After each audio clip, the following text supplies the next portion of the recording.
기수만이 올라보아야 영나 하나달라이 모분 시엔헤이 박라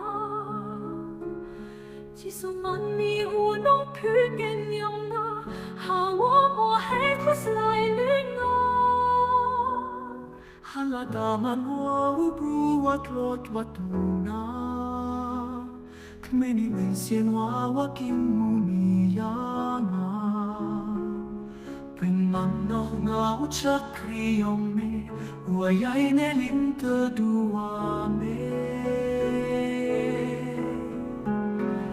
Jisuman ni ulot wasakit yung Uvenjo thori tam iduna Imaya yong meya nga hado katni Unyede wa usu gelirongki Chwajuman wa uplu uawiyana Itaw paya wadang man wawa imlingka Katni man de chen waya me apply Tahun wa uyeno iyong kapertha Isuk sakit kakihei ni chiru wame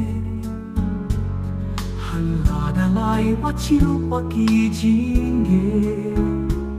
Ni pada om katien ni ome Ulay kin todo kiwayenge Jesus nyosuk au manulok kome Ni pamandi uwa mahajan yung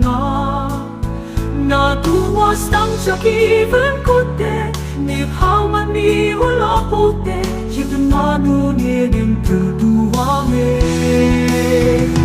Jesus nyosuk au manulok yung Ni pamandi Hajan yung nanuwasak na ibig ko tabi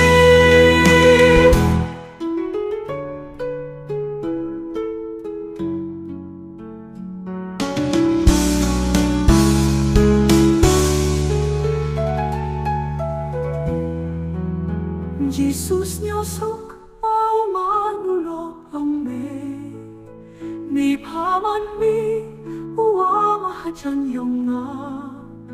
Na duwas tang chakivin kote Ni paman mi ulo kote Hidang manu yening tuduwame